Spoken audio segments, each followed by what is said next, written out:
Hello friends, welcome to a new lecture today. In this we are going to learn about the muscles around the nasal cavity. So what are the muscles which are seen around the nasal cavity? The muscles around the nasal cavity, the first muscle is procerus. Okay, so I will draw the procerus, just a minute. So if this is the nasal cavity and these are the lips, okay, this is the nose.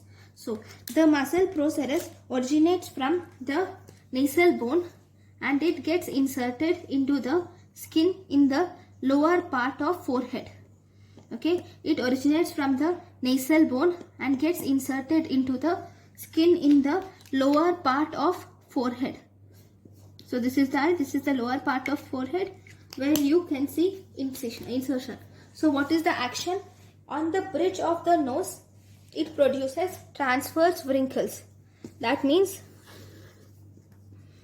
on the here it produces transverse wrinkles like this. When frowning, when we frown, we have these transverse wrinkles which we see on the bridge of the nose, that is produced by procerus. Then the next, if you see the next muscle, we have nasalis muscle. Okay, this nasalis muscle has two parts. First part is compressor nasalis. Okay, we have two parts of nasalis. One compressor nasalis, second we have dilator nasalis. In compressor nasalis, see the same nose I am drawing here.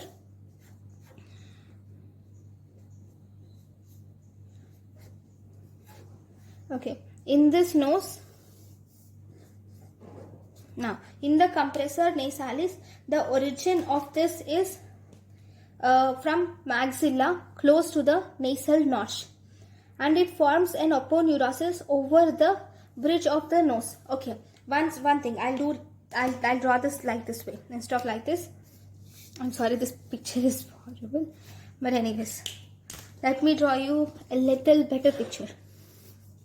Front view. Okay, this is eye, and this is the nose which I am actually magnifying it, okay, intentionally. Now here we have a nasal notch and maxilla close to the nasal notch. It's somewhere here. Okay, then it will originate here and it forms an aponeurosis over the bridge of the nose, and then it is continuous with the counterpart. It's something like this. Okay, so this is compressor nasalis. What does this do? This will compress the nasal aperture like this, and as a result it will narrow the nasal aperture. Then we also have dilator pupillae. Sorry, dilator nares. This is compressor nares. Similarly, we have dilator nares. Okay, what does this dilator nares do? Even this dilator nares also, see, I will just draw the nose here. Okay, like this. Okay, now this dilator nares also originates from the maxilla in the margin of nasal notch somewhere here, and it gets inserted to the lateral part of ala of nose here. Okay, so this is dilator nares.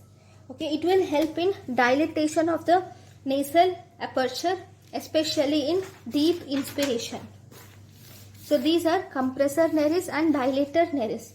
Then we have one more muscle which is around the nose, which is called as, we have depressor septi.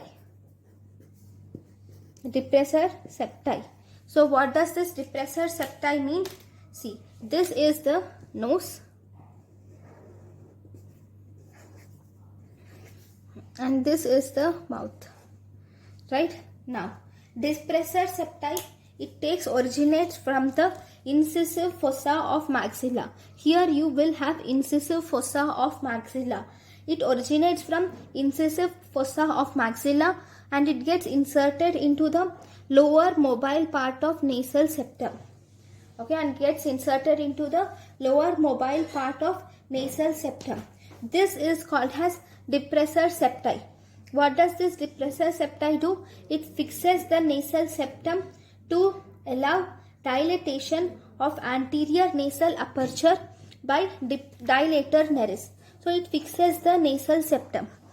So we have three muscles attached to the nasal cavity. One is procerus, then we have nasalis, and then we have depressor septi. So thank you guys for watching my lecture. Thank you.